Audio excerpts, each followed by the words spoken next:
Morning Baycroft, how are we all doing out there? Happy Wednesday to you all. I hope you're all feeling very, very well. Apologies, you'll probably notice the quality of the camera today isn't particularly good. I'm not entirely sure why, but we'll see if we can get that fixed for tomorrow. I personally am enjoying it because I'm all a little bit soft focused, so looking really rather pretty today, I'm sure you'd agree. Anyway, now I spoke yesterday about how there may be some good news that will come out of this really very sad time that we're currently living in. I mentioned how nature and wild animals may be benefiting. Today, I want to talk about something else that we are seeing more and more of. Now, we've all had to stop and take time and look and listen. And there is something we are seeing more and more. It's something that Miss Somerville's got. Miss Miles has got it as well. So has Miss Horsley, Mr. Bass, Miss King, Mr. Bright. Who else? Well, let's have a look, shall we? Caden, yeah, he's got it. India, she's definitely got it, as has Nikki. Donna, she's got it, although she tries to hide it from me. Nathan has definitely got it. Ethan, yeah, Ethan's got it. So has Samuel, and Shanice has definitely got it.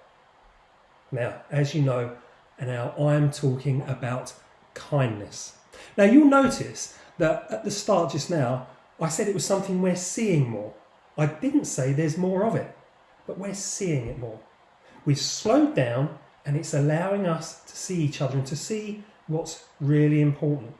Let's have a look at some examples of what I'm talking about.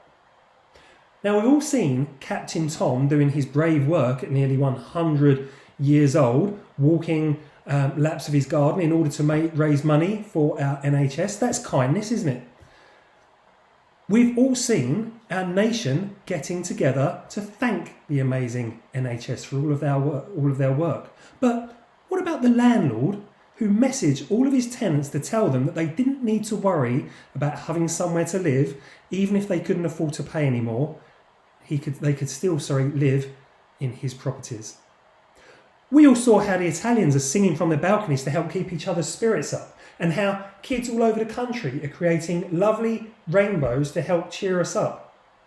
But what about the Sikh community in New York, who took it upon themselves to prepare 30,000 meals for the poor and the vulnerable in New York?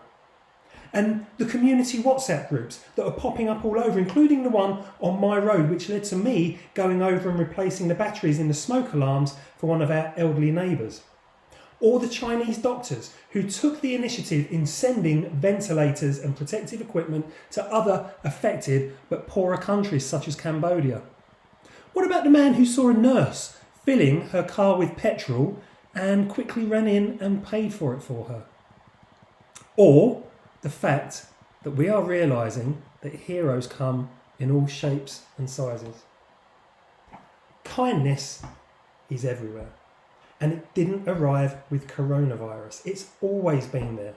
We're just noticing it more now.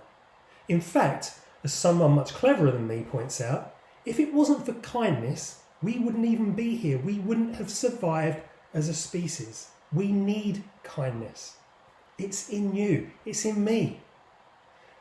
Yesterday, I talked about animals. Now, you can't choose to have a badger suddenly pop its head through your window and go, "Ooh!" But you can choose to show the kindness that's within you. You are kind. You've got no choice in that. Live with it. Let it grow. Show it. Become more comfortable in showing it, as the world currently is and has, we all hope, the world continues to do. Enough from me, do you think? Yeah, I reckon so too. Okay, over to the rest of the broadcast and I'll see you all in a bit.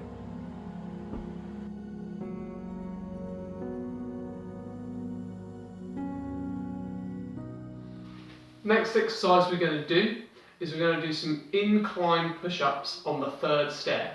Now, the word incline means that it's going to be at an angle, okay? And we're going up. So our body is going to be positioned upwards like this, rather than flat on the floor.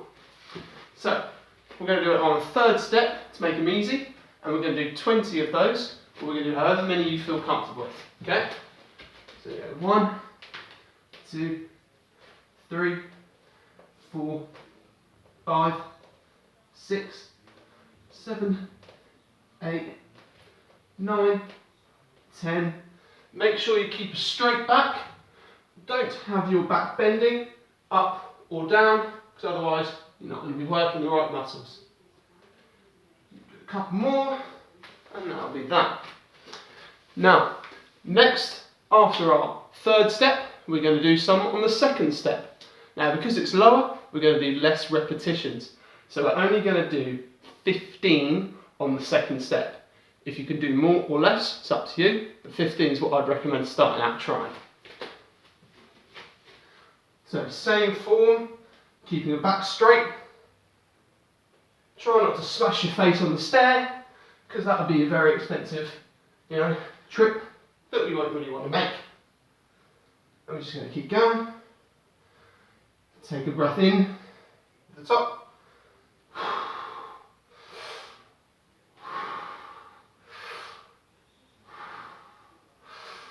We take those deep breaths to keep getting that air in. Now, the last lot in our push-up stage for this workout is going to be some decline push-ups. Now, with incline, we were going upwards, so decline, going to go down. So what you're going to do is you're going to put your feet on the second step. Now, you only need to do 5 of these, because these are much tougher. But if you feel up to the challenge, you can do more. So, you're going to put your feet on the second step, or anything that's raised. So if you don't have stairs in your house, you might live in a balcony or a flat, you can just try and find something that's raised up, maybe like a chair or a box, put your feet on that. You're going to keep that nice straight back. 1, 2, 3, 4, 5. And we go up. So that's that for our push-up phase of our workout, okay? Awesome job.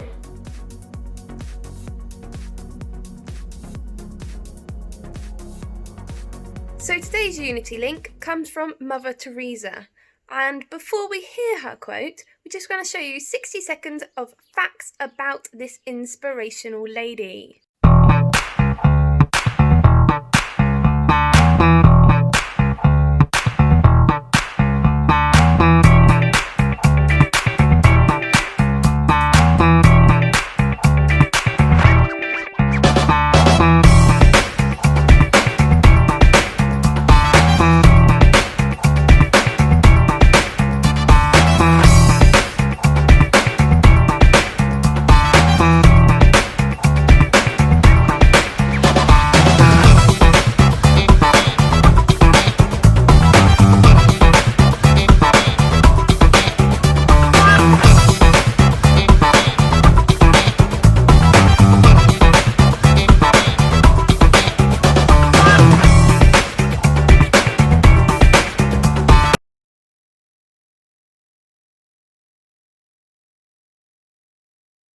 I can do things that you cannot, you can do things I cannot. Together we can do great things. So, what does this mean? Well, literally, it means that there's no one that can do everything. So at some point in our lives, we're going to need the help of somebody else to achieve a goal. But right now, to me, that means that I can help us by staying at home and staying safe.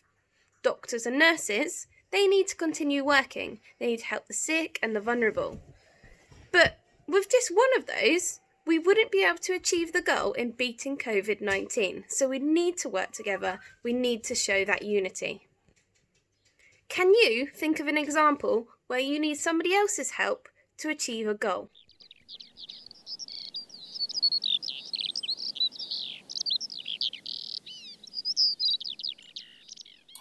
Good morning, Baycroft. Miss Sutcliffe here. I hope this post finds you and your family safe and well. I've missed you all dearly. I'm excited to be here, and I've got a bit of a new challenge for you today. Today I want to talk to you about something called biodiversity. It's a bit of a mouthful, so we're going to think about it in 2 parts. Bio is short for the word biological, and that means a study of life form. Diversity, not the dance group, means different, many different. So if we put those two bits together, biodiversity being the study of many different life forms. So that includes animals, plants, trees, microorganisms, it's sort of anything living. Now we're going to look at biodiversity, but we're going to look at it in a very special place today. It's a specific and special place that has lots of biodiverse life forms there. So can you guess what it is? Have a little listen. Not the staff room at break times, no? Any ideas? That's correct. It's the Amazon rainforest. And where is that located in the world? Have a look at the map. That's right. It's found in South America. It's so big it spreads across 9 different countries and it covers an area larger than Europe. But what makes this rainforest so special and so biodiverse? Well, the conditions that it has. It's hot, it's humid, and it rains regularly, like daily. Hence why it's called the rainforest. And these conditions attract a diverse, large variety of life forms. And when I say large variety, there are 10 million species that we know of, animals and insects and plants, and it's estimated that half of that comes and lives, has lived in the Amazon rainforest. That's a lot. It's also estimated that 80% of the world's food originated from rainforest plants. So we're starting to understand now that this area produces species that produce products that are really important to not only the animals that live there, but also to us humans that use these products as well. And 2 of my favourites, coffee and chocolate. Oh no, well done. Not only does it produce food products, but also the plants produce some of the ingredients that are found in 1/4 of all the medicines that are used. That's pretty important stuff. Again, this diverse range of plants producing food, ingredients for medicine. So these are places that we really need to take care of and look after. Now, we haven't spoken about the animals that we find there, so that's what we're going to think about next. The plant species are so different that the rainforest is split into layers. These layers provide very different homes and what we know as habitat for some very weird but wonderful creatures. So starting on the forest floor, let's think about that. The conditions there. It's very dark because not a lot of sunlight can get through because the trees are so thick and dense in that area. It's dark, it's hot and it's damp. So here we get lots of different insects, in fact thousands and thousands of different species. Some of the species of insects haven't even got names yet because they've not been discovered. We find here though something called the bullet ant. Not just your average everyday ant. This bullet ant can grow to about 1.5 inches. Where's Mr. Mitchell when you need him? It's 1 inch? That's pretty big. Anyway, not just the size of it that makes this animal quite unique and special. This bullet ant is known for its sting. It's known to have the most painful sting of any insect. The pain has been compared to being shot by a bullet. Therefore why it's called bullet ant. But this pain can last for up to 24 hours. It doesn't kill people, but it's just very painful. Now the bullet ant, it's called an omnivore because it can't decide whether it wants to eat plants or meat. So it goes, and it's called an omnivore because it chooses to eat both. So it eats small insects, nectar, mealworms, so plants and animals. The next layer of our Amazon rainforest is called the understory, and here it's warm, damp, it's still quite dark and sheltered. Here you might find what's known as the poison dart frog, and these are so cute. They're very attractive, brightly coloured, but don't be fooled. The slime on their skin is so poisonous to touch that it could kill a human in less than 10 minutes. 10 minutes! These cute little amphibians are carnivorous, and they eat ants, termites and beetles, so they only eat other animals. Carnivorous. They've adapted to live in the trees, because if you think usually we find frogs by ponds, hopping around on the ground. In the rainforest they've adapted to live up in the trees. So they carry their tadpoles on their backs until they find little pools formed in curled up leaves where they can rear them. Very clever, but still dangerous. In the canopy layer, so we're getting higher up now, in the canopy layer next we find my favourite animal, the sloth. Now these creatures, they really do get a bad rap. Okay, they've got a bit of a bad name for being lazy, but they're just misunderstood. They just choose to move very slowly. They take life at a very easy pace. In fact, they move so slowly that this allows algae to grow on its fur, and it gives them this green tinge that means that they can be camouflaged, and that obviously helps to protect them from any dangerous predators. They move so slowly, it only climbs down to the forest floor once a week to, well, it has to go to the toilet. So it climbs down once a week to urinate and poo. And because it only does it once a week, it loses a third of its body weight when it goes to the toilet. That's a lot of poo. So that's the sloth. They're also really good swimmers, and they can fall 100 feet and survive. In fact, it's regularly known that they will fall at least once in their lifetime from a tree and survive it. Finally, in the last layer, called the emergent layer, this is about 70 metres high, maybe even more. Up there, it's quite different. They get bright sunshine, plenty of rain, and it can be quite windy as well. The harpy eagle can be found here, and this is one of the largest birds of prey in the Amazon rainforest. They share the top of the food chain with those fabulous animals, the jaguars and the anacondas. Now these harpy eagles eat sloths, monkeys and other small mammals, so that makes them, yep, that's right, carnivores. They eat meat. Harpy eagles look quite scary because they have these huge claws, a massive beak, and their legs can be nearly as thick as a person's wrist. That's pretty thick.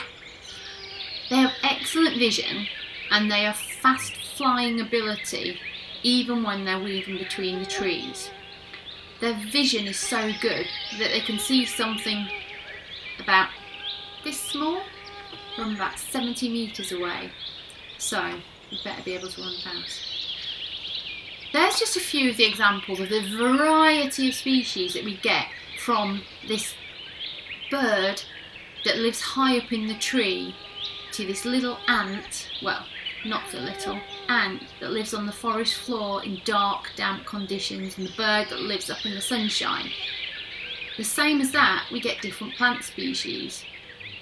There's plants that have adapted to survive in the dark and not as much sunlight conditions on the forest floor, and then there's a huge trees that grow and emerge out of the canopy top. So as we've gone through this, hopefully we're beginning to get a picture of how important these areas of environment are and how we need to keep them and protect them, because they have a huge impact on our lives. They think that 80% of the oxygen that is produced is through the Amazon rainforest. Now that's a lot, and so obviously without that it would increase the amount of climate change. So I've just shared a few of the wonderful creatures and plants we could find in our biodiverse environment called the Amazon rainforest. So hopefully you've got a better understanding of how these animals, including us, get their food from plants and other animals, and why these areas of rainforest, particularly the Amazon rainforest, is so important. It's important that we protect it because it supports the health of the earth so much. They call it the lungs of the earth because it produces about 20% of the oxygen. What I'd like you to do is I'd like you to investigate some of the other weird and wonderful animals that can be found in the Amazon rainforest. When you find them, I want you to think about how have they adapted to survive. There's something called the peanut lantern moth. Have a little look at that. It's very unusual looking. But why is it like that? Why has it got these features that make it so unique? Have a look at these different creatures. How have they adapted to survive? What does it eat? And also, what animals prey on it? So, what is it at risk of being eaten by? And then once you've got this information, I want you to put it into the food chain. And the food chain should look a little bit like this.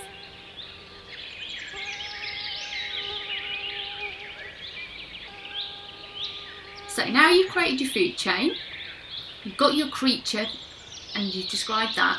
We're going to come away from the Amazon and we're going to look a little bit locally now. So we can get biodiversity just on our doorstep. We have different species just outside our homes. We have different kinds of plants, we have different kinds of birds and insects. Finding them is difficult sometimes, and it takes patience and it takes lots of close observations, and it also means you have to be quite quiet so to not scare them off.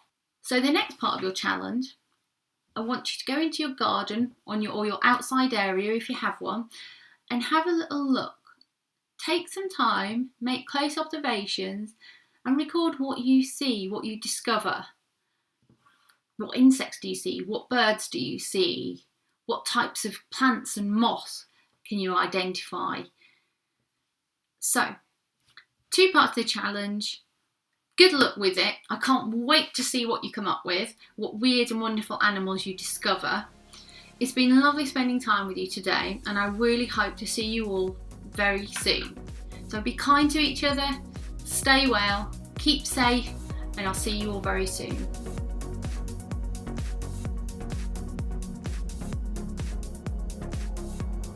Hello, and I'm here to speak to you today about a sporting event that was meant to happen last weekend. On Sunday, it was meant to be the 40th annual London Marathon, which is a highly anticipated global event, hence the outfit. Here are some quick and interesting facts about the London Marathon. This event involves over 40,000 people challenging themselves to run, jog, walk or crawl around the 26.2 miles that is the London Marathon. Every year there are more than 100 official Guinness World Record attempts at the London Marathon.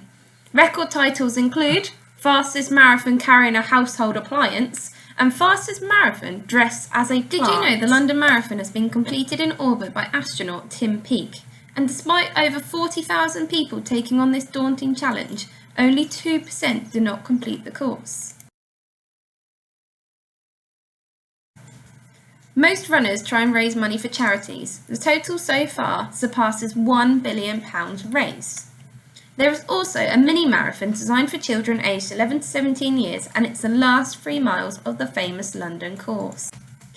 Now, as I'm sure you know, it's not just amateur runners that take part in this race. Over the years, many celebrities and professional athletes have taken the challenge too. In fact, us Brits are quite good at it. Paula Radcliffe is the quickest woman to have ever completed the course at 2 hours and 15 minutes. David Weir and Dame Tanni Grey-Thompson have both won the wheelchair race 6 times. In fact, British athletes have won this event exactly 40 times over the years. Okay, so that brings me to my first challenge of today, and that is to have a go. Not at running the marathon, because that's going to take a lot longer than your daily hour, but go for a run, see how far you can go, put some music on, and there are lots of great apps out there to help you, one called Couch to 5K, and the benefits help you both physically and mentally. So, go for a run, it's a great distraction from what's going on around us at the moment. Challenge number 2 links to the immense and epic Sir Mo Farah. He's renowned across the world for his many gold medals and countless world championships across 10,000 and 5,000 metres. He celebrates his victories by doing the Mobot. Your challenge today is to create your own victory pose and send it into the home learning link. I want to see all of them. Be creative. So.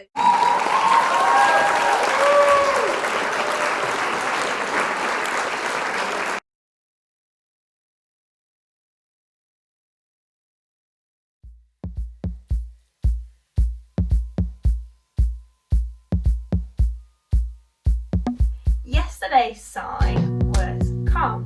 Today's sign is tired. Tired.